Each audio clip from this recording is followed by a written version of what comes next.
কয়েকজন সাহাবীর জীবনী শুনাই। আবু মাহজুরা রাদিয়াল্লাহু তাআলা আনহু, মক্কার মুয়াজ্জিন, আগে ছিল মুশরিক, পরে হয়েছে মুমিন। উনি কিভাবে মুমিন হইলেন এই ঘটনাটা একটু আপনাদের শোনাতে চাই। তা আপনাদের তো সময় নাই হাতে, হ্যাঁ সময় আছে? আবু মাহজুরা রাদিয়াল্লাহু তাআলা আনহু কিভাবে মুসলিম হলেন আওয়াজ করে শুনেন। হুনাইনের যুদ্ধ, ৮ম হিজরি, বিষ্ণু ঈসা ইসলাম হুনাইনের যুদ্ধ শেষে ফিরতেছেন। পথিমধ্যে বেলাল রাদিয়াল্লাহু তাআলা আনহু হুনাইনের যুদ্ধে ৮ম হিজরি। কত হিজরি সবাই বলেন না একটু, কত হিজরি? ৮ম হিজরিতে হুনাইনের যুদ্ধে রাসূল সাল্লাল্লাহু আলাইহি ওয়াসাল্লাম ফিরে আসতেছেন মদিনায়। পথিমধ্যে বেলাল রাদিয়াল্লাহু তাআলা আনহু আজান দিচ্ছেন। কি দিচ্ছেন? তো পাশে ছিল মুশরিকদের একটা পল্লী, কিছু মুশরিক তরুণ, কিছু অমুসলিম কিশোর, তারা আজানকে ব্যঙ্গ করতেছে। আমাদের বাংলায় মুখ ভেঙ্গানো বলে আর কি।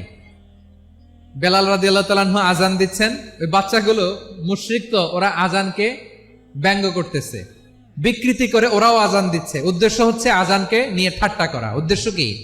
ঠাট্টা করা। ব্যাপারটা মনে কষ্ট পাওয়ার মতো ব্যাপার না? কিন্তু বিশ্বনবী ওইখানে দেখেন কি খুঁজলেন। বিশ্বনবী খেয়াল করলেন অমুসলিম কিশোরদের মধ্য থেকে একটা কিশোরের গলাটা বড় দরাজ গলা, কণ্ঠটা বড় সুন্দর। খেয়াল করে দেখলেন যে কিছু কিশোর বেলালের আজানকে ব্যঙ্গ করে, বিকৃতি করে, কিন্তু একজনের কণ্ঠ দেখতে পাচ্ছেন না এত দূরে, কিন্তু কণ্ঠটা বড় সুন্দর, দরাজ গলা। বিশ্বনবী সাহাবীদেরকে বললেন, ধরো এগুলারে, ধরো। সবগুলারে ধরে বিশ্বনবী সামনে আনা হলো। ওরা হাঁটু গেড়ে বসলো। বিশ্বনবী বললেন, তোমাদের মধ্যে কে যেন ব্যঙ্গ করে আজান দিচ্ছিল, তার গলাটা বড় উঁচু, গলার বেসটা বড় মজবুত, মেলোডিয়াস, সুমধুর কণ্ঠ। কে? আবু মাহজুরা বলে, আমার বন্ধুরা সবাই আমার দিকে আঙ্গুল দেখায়, আমি পড়ে গেছি বিপদে। রাসূল সাল্লাল্লাহু আলাইহি ওয়াসাল্লাম বাকি অমুসলিম তরুণদেরকে ছেড়ে দিলেন, বললেন তোমরা যাও। এবার আবু মাহজুরারে পাইছে। আবু মাহজুরার চুলের মধ্যে হাত দিলেন বিশ্বনবী, মাথায় হাত দিয়ে বললেন, এবার আজান দাও দেখি। আবু মাহজুরা বলে, আমি তো আজান দিতে জানি না, কারণ আমি তো বেলালেরটা শুইনা দিছি, আমার তো মুখস্থ নাই, আমি তো আজান দিতে জানি না। বিষ্ণু বললেন, জানো না? তাহলে আসো, আমি তোমারে শিখাই দেই। সুবহানাল্লাহ পড়েন।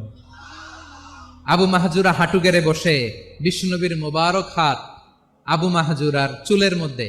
বিশ্বনবী আজানের মুআল্লিম আবু মাহজুরাকে বলতেছে, ঠিক আছে তোমারে শিখাই দিচ্ছি, আমি যা যা বলবো আমার সাথে সাথে বলো, পারবা? আবু মাহজুরা বলে, পারবো।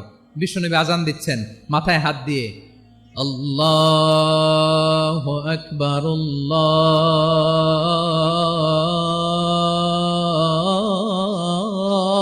আল্লাহু আকবার। আবু মাহজুরা এই বাক্যটা পড়লেন। বিশ্বনবী দ্বিতীয় বাক্য পড়তে আরম্ভ করলেন, আল্লাহু আকবার, আল্লাহু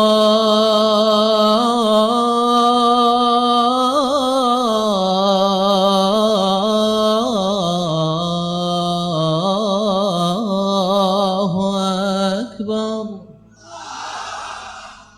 আবু মাহজুরা এই বাক্যটাও বললেন। বিশ্বনবী আবু মাহজুরার মাথার মধ্যে হাত দিয়ে তৃতীয় বাক্য বললেন,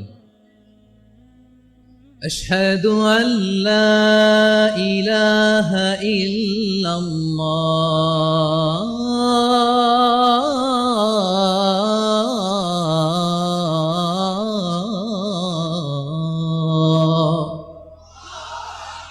আবু মাহজুরা তৃতীয় বাক্য পড়লেন। বিশ্বনবী একটা বাক্য পরে আবু মাহজুরা পরে, বিশ্বনবী পরে আবু মাহজুরা পরে। আবু মাহজুরা কিন্তু অমুসলিম, মুশরিক। আবু মাহজুরা বলে, এক একটা বাক্য পড়ি আমার কলিজাটা গলে ঠান্ডা হয়ে যায়। এতদিন মোহাম্মদকে গালি দিতাম, এখন মোহাম্মদ আমার মাথায় যখন হাত রাখছে আমার সারা শরীর ঠান্ডা হয়ে গেছে। বিশ্বনবী আজান শিখাচ্ছেন, একটা একটা বাক্য পড়ে আবু মাহজুরাও পড়ে, বিশ্বনবী পড়ে, আবু মাহজুরাও পড়ে। পুরো বাক্যগুলো যখন শেষ, আজান শেষ, আবু মাহজুরাও যখন পুরো আজান পড়লেন, আবু মাহজুরা বললেন, এতদিন মোহাম্মদের চেহারা দেখলে আমার ঘৃণা লাগতো, আজ থেকে মোহাম্মদের চেহারার চেয়ে প্রিয় চেহারা আমার কাছে নাই। আবু মাহজুরা বললেন, ও মুহাম্মদ, আজানের বাক্য তো আপনি আমারে শেখালেন, এখানেই শেষ করবেন না, আপনি আমারে পড়ায় দেন, লা ইলাহা ইল্লাল্লাহু মুহাম্মাদুর রাসূলুল্লাহ সাল্লাল্লাহু আলাইহি ওয়াসাল্লাম। বিশ্বনবীর সাথে দাঁড়িয়ে উনি শাহাদা পড়ে মুসলমান হয়ে গেলেন। এবার আবু মাহাজুরা বলে, ইয়া রাসূলুল্লাহ, ইয়া হাবিবাল্লাহ, আমি মুমিন হয়েছি, মুসলমান হয়েছি, আপনার কাছ থেকে আজান শিখার সৌভাগ্য আমি লাভ করেছি গো নবী। আমার কণ্ঠের বড় তারিফ করেছেন আপনি, আমার আজানকে আপনি পছন্দ করেছেন। একটা জিনিস আপনার কাছে চাই, আপনি আমাকে মক্কার মসজিদুল হারামের মুয়াজ্জিন হিসেবে অ্যাপয়েন্ট করে দে। বিষ্ণু ইসা ইসলাম বললেন, যাও আবু মাহজুরা, আমি তোমাকে পৃথিবীর শ্রেষ্ঠতম মসজিদ মক্কার মসজিদুল হারামের মুয়াজ্জিন হিসেবে অ্যাপয়েন্ট করে দিলেন। দেখছেন কিভাবে ট্যালেন্ট হান্টিং করতে হয়, কিভাবে হিউম্যান রিসোর্স মানব সম্পদকে ব্যবহার করতে হয়। আসছিল আজানকে ভেঙ্গাইতে, আসছিল কেন? আজানকে ব্যঙ্গ করার জন্য, বিকৃত করার জন্য। আজানকে বিকৃত করতে যে ইসলামের সবচেয়ে শ্রেষ্ঠ মসজিদের মুয়াজ্জিন হয়ে গেল। পড়েন সুবহানাল্লাহ।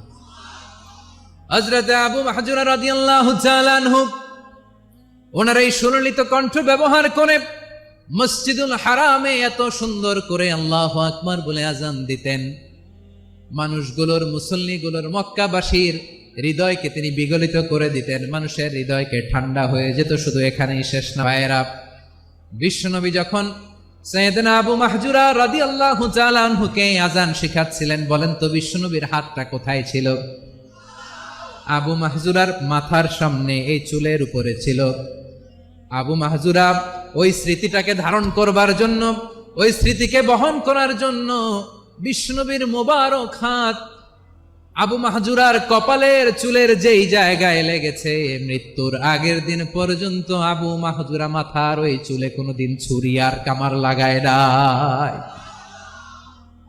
সেখানে কেচি লাগায় নাই, চুলের মধ্যে খুর লাগায় নাই। আবু মাহজুরা ডান দিকের চুল কাটতো, বাম দিকের চুল কাটতো, পেছনের চুল কাটতো, সামনের চুল কাটতো না। আবু মাহজুরা রাদিয়াল্লাহু তাআলা আনহুর সামনের চুলগুলো বড় হতে হতে যখন এত বড় হয়ে যায়, তিনি চুলগুলো পেঁচিয়ে মাথার মধ্যে রাখতেন, তারপরে তিনি পাগড়ি পরতেন। সবাই জিজ্ঞেস করতো, আবু মাহজুরা, এটা আবার কেমন স্টাইল? দেখতে তোমারে কি বিদঘুটে লাগে, কেমন অড লাগে, কেমন খারাপ দেখা যায়। মক্কায় এমন কোন মানুষ তো দেখি নাই, ডানে চুল কাটে, বায়ে চুল কাটে, পেছনে চুল কাটে, সামনে কাটে না। ওরে আবু মাহজুরা, কেমন দেখা যায় তোমারে, তুমি সামনের চুল কাটো না কেন?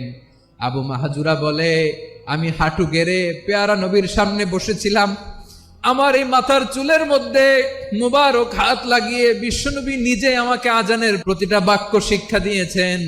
বিশ্বনবীর মোবারক হাত, পবিত্র হাত আমার মাথার চুলের যেই জায়গায় লেগেছে, আমি চাই ওই চুলগুলা নিয়ে আমি আমার কবরের ভিতরে যাব। সাইয়েদনা আবু মাহজুরা রাদিয়াল্লাহু তাআলা আনহু ইন্তেকালের আগের পর্যন্ত মাথার সামনের চুলগুলা কাটে নাই। মাথার সামনের চুল তিনি কাটেন নাই। সুবহানাল্লাহ বিহামদি। কেমন ভালোবাসতেন বিশ্বনবী সাহাবীদেরকে, সাহাবারা কেমন ভালোবাসতেন বিশ্বনবীকে। সামনের চুলগুলো বড় হতে হতে এত বড় ছিল, পেঁচিয়ে রেখে পাগড়ি পরতেন, কাটতেন না। নবীর হাত লেগেছিল। সুবহানাল্লাহ পড়েন। তাহলে what is the lesson? Moral of the story কি? মোরাল অফ দ্য স্টোরি হচ্ছে, আসছিল আজানকে ব্যঙ্গ করার জন্য, বিকৃত করার জন্য, হয়ে গেল মসজিদুল হারামের মুয়াজ্জিন। দেখেন বিশ্বনবী একটা খারাপ সিচুয়েশনের মধ্যে থেকে কি ভালো জিনিস বের করে আনলেন। আমি যে শুরুতে বলেছি কিভাবে তিনি হিউম্যান রিসোর্সকে ডেভেলপ করেছেন, ম্যানেজ করেছেন।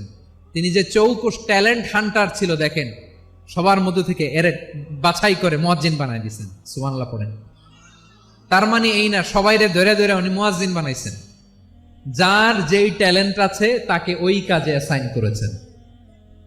যার যেই প্রতিভা আছে তার প্রতিভাকে ইসলামের কাজে লাগিয়েছেন। সুবহানাল্লাহ পড়েন। যায়েদ বিন সাবিত রাদিয়াল্লাহু তাআলা আনহু, নাম শুনেছেন? কথা বেরোয় না। যদি জিজ্ঞাসা সালমান খানের নাম শুনছেন, সবাই হাত তুলবে, জি হুজুর শুনছি, মানে সব দেখা শেষ। সালমান খান, আমির খান, অমুক খান, সব খান মুখস্থ, কিন্তু যায়েদ বিন সাবিতের নাম মুখস্থ নাই মুসলমানদের। বিশ্বনবী দেখলেন মদিনার এই আনসারী সাহাবী হাইলি ট্যালেন্টেড, ইন্টেলেকচুয়াল, মেরিটোরিয়াস, জ্ঞানের প্রতি তার আকর্ষণ, মারাত্মক আকর্ষণ। বিশ্বনবী তাকে দায়িত্ব দিলেন, কোরআন যা নাজিল হয় তুমি লিখো, কাতিবুল ওয়াহি বানায় দিলেন। সুবহানাল্লাহ। যায়েদ বিন সাবিতরে আবার আজান শিখান নাই, কারণ তার মধ্যে বিশ্বনবী প্রতিভা দেখেছেন। একাডেমিক প্রতিভা, বিশ্বনবীর একাডেমিক প্রজেক্টগুলো তিনি হ্যান্ডেল করতেন। যায়েদ বিন সাবিত ছিল বিশ্বনবীর ব্যক্তিগত সচিব। কি ছিল? ব্যক্তিগত সচিব, বোঝেন নাই? বিশ্বনবীর ব্যক্তিগত সচিব এবং দোভাষী। ইহুদিরা কিছু লিখে দিলে এটার অর্থ বিশ্বনবীরে বুঝায় দিতেন, আবার ইহুদিদের কাছে কিছু লিখতে হলে তিনি লিখে দিতেন। বিশ্বনবী একদিন বললেন, ইন্নী ওয়াল্লাহি মা আমানু ইয়াহুদা আলা কিতাব। ইহুদিরা যে চিঠি পাঠায় অর্থ তো বুঝি না, আরেক ইহুদি আইনে অর্থ করা লাগে। আবার ইহুদিদের কাছে কিছু লিখে পাঠাইতে চাইলে আমরা তো লিখতে পারি না, ইহুদিরে দিয়ে লেখা লাগে। ওরা যে পয়রা শোনায় লিখে দেয়, আমি ওদের বিশ্বাস করি না। আমার নিজের একজন লোক দরকার। বিশ্বনবী এই যায়েদ বিন সাবিতকে চুজ করলেন ল্যাঙ্গুয়েজের জন্য। উনি বললেন, যায়েদ, তোমার সফট স্কিলকে ডেভেলপ করতে হবে, তুমি হিব্রু ল্যাঙ্গুয়েজ শিখে ফেলো। যায়েদ বিন সাবিত বলল, বিশ্বনবীর মোটিভেশন আর ইন্সপিরেশন পেয়ে আমি 15 দিনে ইহুদিদের এই হিব্রু ল্যাঙ্গুয়েজ শিখে ফেললাম। শুধু শিখে ফেললাম না, হাত্তা হাদিকতু, even I became master in the language. এই ভাষা আমি পারদর্শী হয়ে গেলাম। এরপরে ইহুদিরা চিঠি লিখে পাঠালে আর কোনো ইহুদি ডাকা লাগতো না, আমি নবীর এটার অর্থ শুনে পরে বুঝায় দিতাম। আবার ইহুদিদের কাছে চিঠি লেখা লাগলে আমি যায়েদ বিন সাবিত চিঠি লিখে দিতাম। সুবহানাল্লাহ। দেখেন, এত সাহাবীর মধ্য থেকে বিশ্বনবীর একাডেমিক প্রজেক্ট, ব্যক্তিগত সচিব, দোভাষী হিসেবে তিনি যায়েদ বিন সাবিতের মতো তরুণকে নির্বাচিত করেছেন। কেমন ট্যালেন্ট হান্টার ছিল আমার নবী! সুবহানাল্লাহ পড়বেন না? বিশ্বনবীর ইন্তেকালের পরে সাইয়েদনা আবু বকর রাদিয়াল্লাহু তাআলা আনহু যখন খলিফা হয়ে আসলেন, কোরআনকে সংকলনের দায়িত্ব দেয়া লাগবে, কোন সাহাবীকে দিবেন? সব সাহাবারা মিলে পরামর্শ করলেন। সাইয়েদনা আবু বকর, ওমর সবাই মিলে এই বিশাল কোরআন সংকলনের গুরু দায়িত্ব বিশ্বনবীর ব্যক্তিগত সচিব, বিশ্বনবীর দোভাষী, বিশ্বনবীর সিলেক্ট করাই লোক যায়েদ ইবনে সাবিত রাদিয়াল্লাহু তাআলা আনহুকে দিয়েছে। এই যে আজকের যে কোরআন পড়েন, এটা আগে এরকম ছিল না। কোরআন নাজিল হলে সাহাবারা চামড়ার, ওটের চামড়ায় লিখে ফেলতো, ওটের চ্যাপ্টা হাড্ডির মধ্যে লিখে ফেলতো, গাছের গুড়ির মধ্যে লিখে ফেলতো, বিভিন্ন জনের কাছে ছড়ানো ছিটানো ছিল। আবু বকর রাদিয়াল্লাহু তাআলা আনহু একসাথে করলেন, পরবর্তীতে উসমান রাদিয়াল্লাহু তাআলা আনহু একসাথে করলেন। 114 সূরার এখন এই মুসহাফ, এই কম্পাইলেশন, এই কপি আমরা পেয়েছি, যার হিউজ কন্ট্রিবিউশন ছিল। এই পুরো কোরআন কম্পাইলেশনের প্রজেক্ট ম্যানেজার ছিল যায়েদ বিন সাবিত রাদিয়াল্লাহু তাআলা। কোরআন কম্পাইলেশনের প্রজেক্ট ম্যানেজার। দেখেন, উনারে মাথায় হাত দিয়ে আজান শিখায় নাই। সুবহানাল্লাহ। তাহলে প্রথম সাহাবী আবু মাহজুরাকে মুয়াজ্জিন বানাইলেন, যায়েদ বিন সাবিতকে ব্যক্তিগত সচিব আর দোভাষী বানালেন, মুসআব ইবনে উমাইর রাদিয়াল্লাহু তাআলা আনহুকে ইসলামের প্রথম অ্যাম্বাসেডর বানালেন। তাহলে তৃতীয় নাম্বার একজন সাহাবীর নাম বলছি, মুসআব ইবনে উমাইর। মুসআব কি নাম? নামটা কেমন লাগে? মুসআব কি নাম? He was the first ambassador in Islam. ইসলামের প্রথম ডিপ্লোম্যাট, প্রথম কূটনৈতিক, ইসলামের প্রথম কূটনৈতিক, ইসলামের প্রথম ডিপ্লোম্যাট, প্রথম অ্যাম্বাসেডর মুসআব ইবনে উমাইর। মক্কার তরুণ যুবক, উনি পারফিউম লাগাইলে মানুষ দেখলেই বুঝতো এটা মুসআব লাগাইছে। এমন ড্যাশিং ফেসের ছিল, এমন স্মার্ট ড্যাশিং ফেস, এমন পার্সোনালিটির মানুষ ছিল মুসআব রাদিয়াল্লাহু তাআলা আনহু। কারণ যিনি ইসলামের স্পোকম্যান হবেন, মুখপাত্র হবেন, তার স্মার্ট হওয়ার দরকার আছে না নাই? আকাবার প্রথম শপথ যখন হলো, তাদের সাথে বিষ্ণু ঈসা ইসলাম মদিনাতে একজন মুখপাত্র পাঠালেন, ডিপ্লোম্যাটকে পাঠালেন, অ্যাম্বাসেডর অফ ইসলাম। তিনি হচ্ছেন মুসআব ইবনে উমাইর। পড়েন সুবহানাল্লাহ। বিশ্বনবী দেখলেন সে অনেক স্মার্ট, তার ডেডিকেশন আছে, সিনসিয়ারিটি আছে, এবং মদিনায় যে আউস খাজরাজ গোত্রের নেতাদের সাথে ডিল করতে হবে, ইহুদিদের সাথে ডিল করতে হবে, ওখানে একজন পাক্কা জানু খেলোয়াড়ের দরকার আছে না নাই? মুসআব ইবনে উমাইর রাদিয়াল্লাহু তাআলা আনহু, ওনাকে বিষ্ণু ঈসা ইসলাম চুজ করলেন। এবং বিষ্ণু ঈসা ইসলামের এই চুজিংটা, এই সিলেকশনটা এত সুন্দর ছিল, তিনি মদিনাতে যে বিশ্বনবী আসার আগেই মদিনার জমিনকে তিনি উর্বর করে ফেলছেন। প্রতিটা ঘরে ঘরে কালিমার দাওয়াত তিনি পৌঁছায় দিচ্ছেন। জুমার বিধান নাজিল হয়েছে, কিন্তু মক্কায় পরিবেশ নাই জুমা পালনের। বিষ্ণু ঈসা ইসলাম একজনকে দিয়ে খবর পাঠালেন, যাও মদিনায় মুসাবকে যে বলো, মুসাব তো আমার শিক্ষক, আমার স্পোকম্যান, মদিনাতে যেন তারা জুমা কায়েম করে। বিশ্বনবীর আগেই মুসাব মদিনার মুসলিমদেরকে নিয়ে মদিনায় প্রথম জুমা কায়েম করে ফেলছে। কোন সুবহানাল্লাহ। ডিপ্লোম্যাটদের কেমন হইতে হয়, অ্যাম্বাসেডারের কেমন হইতে হয়, মুসআব রাদিয়াল্লাহু তাআলা আনহুর কাছ থেকে শিখে নাও। মুসআব নামটা কেমন লাগে? যাদের সন্তান হবে, ছেলে সন্তান, আমার রাস্তায় পাইলে সবাই জিজ্ঞেস করে, হুজুর একটা নাম দেন, আমার ছেলে হবে। যশোরবাসীর জন্য আমি একটা নাম দিয়ে দিলাম, নাম রাখতে হবে মুসআব। কি নাম? নামটা যাদের ভাল লাগে, ছেলে সন্তান অনাগত আসবে, মনে চাইলে নাম রেখে দিবেন মুসআব রাদিয়াল্লাহু তাআলা আনহুর নামে মুসআব। তাহলে মুসআব রাদিয়াল্লাহু তাআলা আনহুকে বিশ্বনবী ল্যাঙ্গুয়েজ শিখান নাই, সফট স্কিল শিখান নাই। যায়েদ রাদিয়াল্লাহু তিনি হিব্রু ল্যাঙ্গুয়েজ শিখেছেন, সুরিয়ানি শিখেছেন, কিন্তু মুসআবকে তিনি বানিয়েছেন the spokesman of Islam, the first diplomat, the ambassador of Islam. সুবহানাল্লাহ পড়বেন না? আব্দুল্লাহ ইবনে আব্বাস রাদিয়াল্লাহু তাআলা আনহু বিশ্বনবীর কাজিন, চাচাতো ভাই। আবার মাইমুনা রাদিয়াল্লাহু তাআলা আনহু, মাইমুনা নবীর স্ত্রী, তিনি ছিলেন আব্দুল্লাহর আপন খালা। তো নবীর বউ যদি উনার খালা হয়, নবী তার কি? বুঝে নাই, নবী তার কি? খালু। তাহলে সম্পর্ক অনেক গভীর, কাজিন আবার খালু। ছোট্ট মানুষ, তাই রাতে মাঝে মাঝে ঘরে থাকতো। বিশ্বনবী দেখলেন আব্দুল্লাহ যেহেতু আমার ঘরে ঢুকতে পারে, আব্দুল্লাহরে এই উম্মতের বড় শিক্ষাবিদ বানাইতে হবে। কথা বোঝে নাই?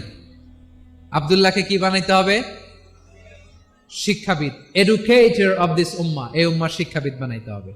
তাই আব্দুল্লাহ ইবনে আব্বাসকে বিশ্বনবী হাতে কলমে শিক্ষা দিয়েছেন। আব্দুল্লাহ ইবনে আব্বাস রাদিয়াল্লাহু তাআলা আনহু, উনাকে বিশ্বনবী হাতে কলমে শিক্ষা দিয়েছেন, যেহেতু উম্মতের শিক্ষাবিদ হবেন, এডুকেটর হবেন। তো বিশ্বনবী রাতে যখন তাহাজ্জুদ পড়তেন, ছোট্ট আব্দুল্লাহ ঘরে থাকতো। বুঝতে পেরেছেন? ছোট্ট মানুষ তো ঘরে থাকতো। তো বিশ্বনবী তাহাজ্জুদের জন্য একবার দাঁড়িয়েছেন, ছোট্ট আব্দুল্লাহ ওযু করে দাঁড়াইছে। আচ্ছা বলেন তো, ইমাম আর মুসল্লি মোট যদি দুইজন হয়, একজন ইমাম একজন মুসল্লি, তো মুসল্লি ইমামের কোন দিকে দাঁড়াবে? ডানে দাঁড়াবে। ছোট্ট আব্দুল্লাহ বোঝে নাই, বিশ্বনবী তাহাজ্জুদ শুরু করেছেন, উনি ইক্তেদা করছেন আর দাঁড়াইছেন বায়ে। কোথায় দাঁড়িয়েছেন? আব্দুল্লাহ বলেন, যখন আমি বায়ে দাঁড়ালাম, আখাযা রাসূলুল্লাহ সাল্লাল্লাহু আলাইহি ওয়াসাল্লাম উযুনি আল ইউমনা ইয়াফতিলুহা, বিশ্বনবী নামাজরত অবস্থায় আমার কান ধরে টেনে আমার ডান দিকে এনে দাঁড় করায় দিলেন। পড়েন সুবহানাল্লাহ। দেখেন, হাতে কলমে শিক্ষা। আর জীবনে ভুল হবে? কথা কয় না, আর ভুল হবে? আর ভুল হবে না।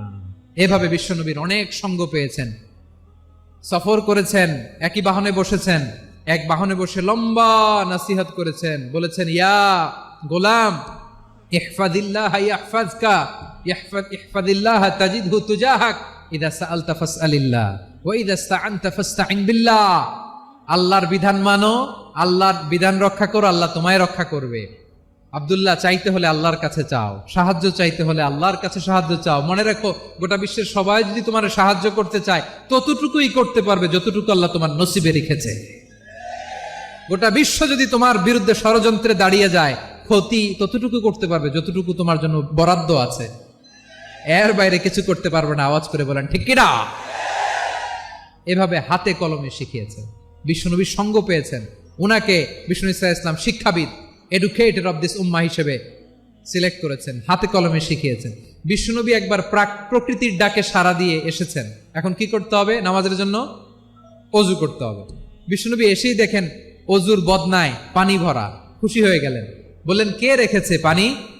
একজন বলল, আব্দুল্লাহ রেখেছে। বিশ্বনবী অত্যন্ত খুশি হলেন, খুশি হয়ে একটা দোয়া করলেন, বললেন, আল্লাহুম্মা ফাক্কিহু ফিদ্দীন ওয়া আল্লিমহু তা'ওয়ীল। আল্লাহ, তুমি আব্দুল্লাহকে দ্বীনের বুঝ দিও আর কোরআনের তাফসির শিক্ষা দিও।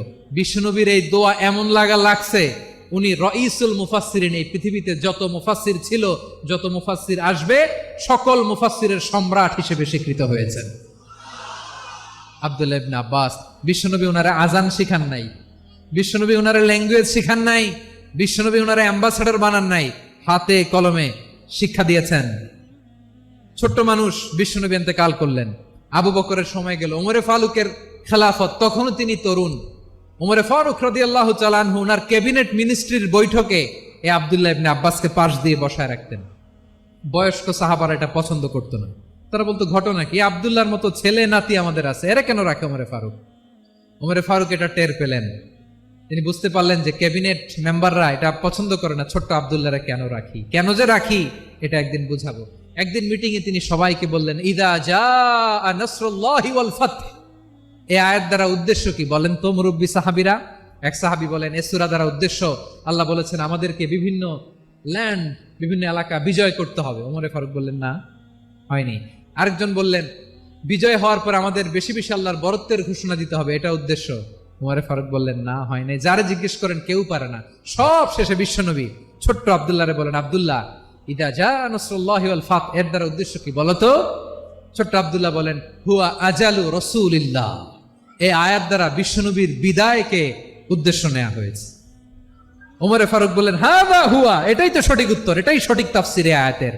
কারণ ইদা জাআ নাসরুল্লাহি ওয়াল ফাতহ, যখন আল্লাহর সাহায্য আর বিজয় আসবে, ওয়া রাআইতান নাসা ইয়াদখুলুনা ফি দীনিল্লাহি আফওয়াজা, আপনি দেখবেন দলে দলে ঢলে ঢলে বানের পানির মতো মানুষ ইসলামের দিকে ঢুকতেছে। ইসলামের বিজয় হয়েছে। তো ইসলামের বিজয়ের মিশন নিয়ে নবী আসছে, বিজয়ী যখন হয়ে গেছে এখন তো নবীর বিদায় হবে। জোরে বলেন ঠিক কিনা? কোন সাহাবী এই সূক্ষ্ম কথাটা ধরতে পারে নাই, ওই আব্দুল্লাহ ছাড়া। আব্দুল্লাহ যখন উত্তর দিছে, সব সাহাবীদের টনক নড়েছে। এরপর থেকে কোনো ক্যাবিনেট মিটিং এ আর কোন সাহাবারা কোনো প্রশ্ন করে নাই। আওয়াজ করে পড়েন সুবহানাল্লাহ। বিশ্বনবী আব্দুল্লাহ ইবনে আব্বাসকে দ্য এডুকেটর অফ দ্য উম্মাহ, উম্মার শিক্ষাবিদ হিসেবে গ্রহণ করেছেন। আওয়াজ করে পড়তে হবে আল্লাহু আকবার। সাহাবীদের নামগুলো মনে থাকবে? এক নম্বরে আবু মাহজুরা, মুয়াজ্জিন বানাইছেন। যায়েদ ইবনে সাবিত, দোভাষী, ট্রান্সলেটর অফ প্রফেট, এবং তিনি ছিলেন বিশ্বনবীর ব্যক্তিগত সচিব। Musab ibne Umair, the first ambassador and diplomat of Islam. Abdullah ibne Abbas, এই উম্মার সবচেয়ে বড় এডুকেটর, শিক্ষাবিদ। আরেকজন ছিল আব্দুল্লাহ ইবনে মাসউদ রাদিয়াল্লাহু তাআলা। দুই আব্দুল্লাহ, আব্বাস গেল, আরেকজন হচ্ছে মাসউদ। মক্কার তরুণ, ছাগল পালতো মুশরিকের। বিশ্বনবী আর আবু বকর রাদিয়াল্লাহু তাআলা আনহু একবার গেলেন, যে দেখে এই তরুণ দাঁড়ায় আছে। বিশ্বনবী বলেন, আমি খুব ক্ষুধার্ত, তোমার কাছে কি দুধ আছে ছাগলের? আব্দুল্লাহ ইবনে মাসউদ বলে, আছে। ওয়ালাকিন আনা মুতামান, যে দুধ আছে এটা আমানতের, আমি দিতে পারবো না। বিশ্বনবী এইটা শুনেই তার টার্গেট করে ফেলছে। আনা মুতামান, দুধ আছে কিন্তু এটা আমার মালিকের, আমি তো দরদ দেখাই, আমার মালিকের দুধ আপনি পথিক, আপনারা দিতে পারি না। বিশ্বনবী টার্গেট করে ফেলছেন, এরে আমার কাজে লাগাইতে হবে। বিশ্বনবী বললেন, আচ্ছা ঠিক আছে, দুধ দিও না, কিন্তু এমন ছাগি আছে কিনা যেই ছাগির সাথে কোনো ছাগলের মিলন হয় নাই, তার ওলানে দুধও আসে নাই, বাচ্চাও নাই। এরকম ছাগির থেকে যদি আমি দুধ খাই তাহলে তো সমস্যা নাই। বলতেছে, এরকম ছাগির থেকে দুধ খাইলে সমস্যা নাই, কারণ এরকম ছাগির ওলান থেকে দুধ আসবেও না। বলতেছে, ঠিক আছে, এরকম একটা ছাগি নিয়ে আসা হলো। বিশ্বনবী বিসমিল্লাহ বলে ওই ছাগির ওলানে হাত দিলেন। হাত দিতে দেরি, পুরো ওলানটা দুধে ভরে যেতে দেরি হয় না। বিশ্বনবী আর আবু বকর রাদিয়াল্লাহু তাআলা আনহু দহন করে পেট ভরে খেলেন। এই দৃশ্য আব্দুল্লাহ ইবনে মাসউদের হৃদয়ে দাগ কাটলো। এই মুজিজা দেখে তিনি বললেন, আশহাদু আল্লা ইলাহা ইল্লাল্লাহ ওয়া আশহাদু আন্না মুহাম্মাদুর রাসূলুল্লাহ। তিনি ষষ্ঠ মুসলিম ছিলেন, 6 নম্বর মুসলমান। ওনাকে টার্গেট করে বিশ্বনবী দেখলেন এমন ইন্টেলেকচুয়াল ব্রেন, উনি সূক্ষ্ম সূক্ষ্ম জিনিস বুঝে বেশি, ফিকহি জ্ঞান ওনার মধ্যে বেশি। বিশ্বনবী ওনাকে কোরআনের জ্ঞান শিক্ষা দিতে লাগলেন। উনি বিশ্বনবী সবার কাছে কোরআন শোনায়, কিন্তু বিশ্বনবী নিজে আব্দুল্লাহ ইবনে মাসউদের কাছ থেকে কোরআন শুনতো। বিশ্বনবী একবার বললেন, ইকরা আলাইয়া ইয়া মাসউদ। ইবনে মাসউদ, একবার শোনাও তো কোরআন দেখি। আব্দুল্লাহ ইবনে মাসউদ বলে, আকরাউ আলাইকা ওয়া আলাইকা উনজিল। নবী, আপনার উপর কোরআন নাজিল হয় আর আমি আপনার সামনে কোরআন পড়ব। বিশ্বনবী বললেন, ইন্নী উহিব্বু আন আসমাআহু মিন গায়রি। আমি নিজে পড়তে যেমনি ভালোবাসি, অন্যে পড়ুক আমি শুনবো, এটাও আমি ভালোবাসি। সূরা নিসা তিনি তেলাওয়াত করে শুনিয়েছেন। এমন সূক্ষ্ম সূক্ষ্ম বিষয় বিশ্বনবী উনাকে ধরিয়ে দিয়েছেন। উনি হয়ে গিয়েছেন আব্দুল্লাহ ইবনে আব্বাস, হয়েছেন রাইসুল মুফাসসিরিন, উনি হয়ে গিয়েছেন ফাকিহুল উম্মাহ। উনার চাইতে বড় ফকি এই পৃথিবী আর দেখবে না। চিল্লায় বলেন সুবহানাল্লাহ। উনি বলতেন, ওয়াল্লাহি ওয়াল্লাহি ইল্লাযী লা ইলাহা গায়রু মা উনজিলাত সূরাতুন ইল্লা ওয়া আনা আ'লামু আইনা উনজিলাত ওয়া ফীমা উনজিলাত। বিশ্বনবী এমন ভাবে কোরআনের দার্স আমাকে দিয়েছেন, কোরআনে যত সূরা নাজিল হয়েছে, যেখানে নাজিল হোক না কেন আমি জানি এটা কোথায় নাজিল হয়েছে এবং কোন প্রেক্ষাপটে নাজিল হয়েছে। এমন একটা সূরা নাই যে সূরার কোথায় নাজিল হয়েছে আমি মাসুদের জানা নাই, কোন প্রেক্ষাপটে নাজিল হয়েছে আমার জানা নাই। এরকম ঘটবে না। চিল্লায় বলেন আল্লাহু আকবার। এই আব্দুল্লাহ ইবনে মাসউদ রাদিয়াল্লাহু তাআলা আনহু ওমর ফারুকের সময় কুফার চিফ জাস্টিস ছিলেন। কুফা নগরীর চিফ জাস্টিস। চিফ জাস্টিস বোঝেন নাই? বিচারপতি। কি ছিলেন? সবাই বলে নাই কি ছিলেন? বিচারপতি ছিলেন। এবং ওনার যে ফিকহি জ্ঞানের ধারা, এটাই আলকামা, ইব্রাহিম আন-নাখাই, হাম্মাদ ইবনে সুলাইমান হয়ে ইমাম আবু হানিফা পর্যন্ত পৌঁছেছে।